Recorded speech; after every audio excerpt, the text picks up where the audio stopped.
Have you ever been in a meeting where you wondered, just what is going on? That was me a few years back. I was in a conference room, seated around the table with 6 business leaders that I had never met before. Our mission?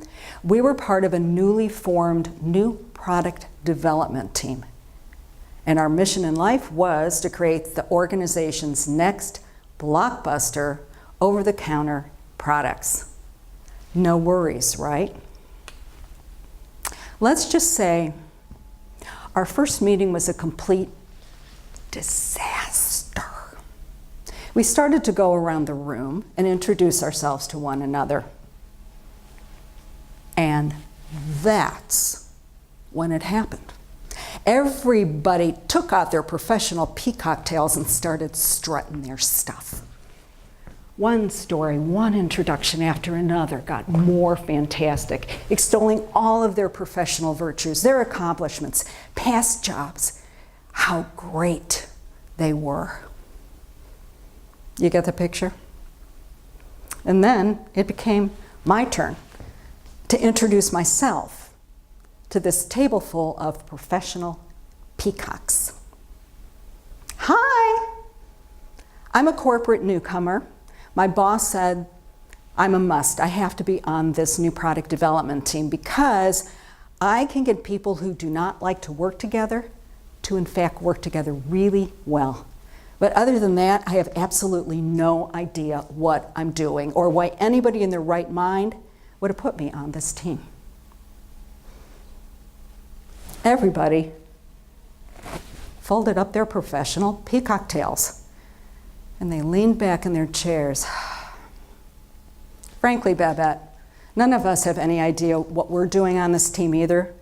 We figure by the end of this initiative, we're either all going to be heroes or we're going to get ourselves fired. True story. And so we began. There was this one meeting in particular. No sooner had one sales or one marketing colleague come up with a new product concept or a new idea when somebody from IT, I was from clinical research, drug regulatory affairs, legal, shot him down immediately. You can't do that. That is not how we do things here. That will never work. No, there's too great risk involved. I don't think we should move forward. No, no, no, no.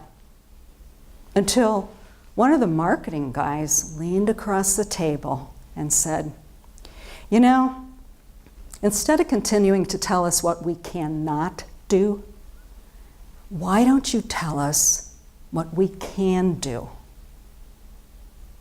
And that was our breakthrough meeting.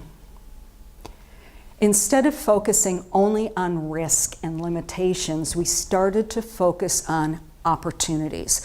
We focused on what we can accomplish together instead of on what we never could accomplish, no matter how hard we worked on it. And that became our team's defining voice.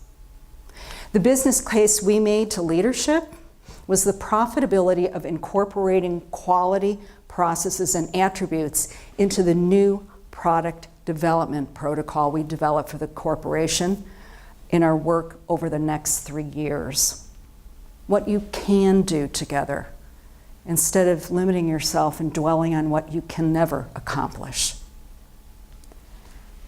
What is your team mantra? I want to thank the event organizers and conference co-chairs for inviting me to spend some time with you today.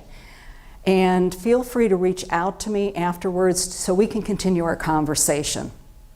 This presentation combines 3 keynotes and workshops that I do, so it's a little sampler of some topics that are near and dear to my heart, and I think are important for you as well. What you'll learn by the end of today's presentation is that capturing, articulating, and leveraging your defining voice catalyzes your emergence as a leader. You'll also find that us versus them mindset sabotages collaboration, always. And that when everybody in the workforce understands how what they do complements the quality of what everybody else does, they own customer retention. Now, my defining voice evolved. The statement about, I get people who don't really work well together to work well together became, I leverage collaboration to catalyze professional innovation, workforce engagement, and customer retention. I learned a lot working on that new product development team, and I bring my defining voice to every meeting, keynote, person I work with, time after time. But something else happened over those 3 years. And it was based on my observations of just what went on and all the decisions we had to make. I realized that depending on where we all sit around the table, we see the same things differently.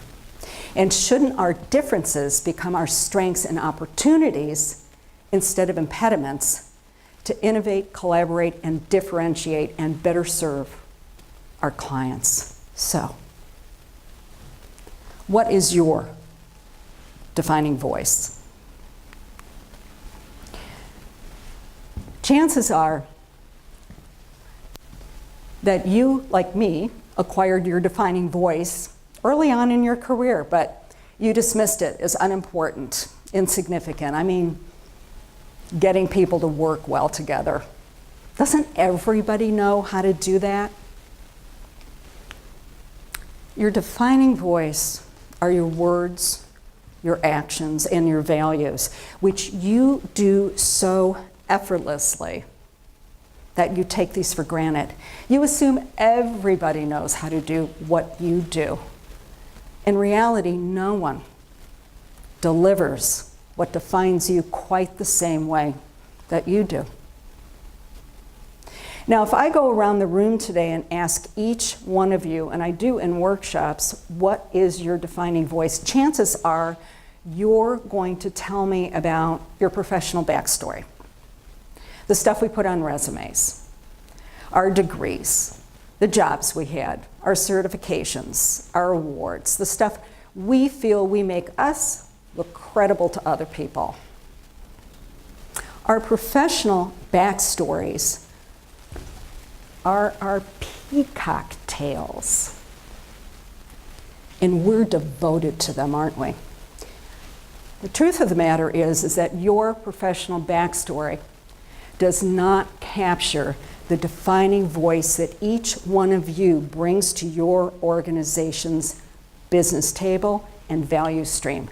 Because trust me, friends, when you're seated around a table wrestling with big, hairy issues that require both courage and critical thinking skills, nobody's checking out your LinkedIn profile or what's on your resume. So, what is your defining voice?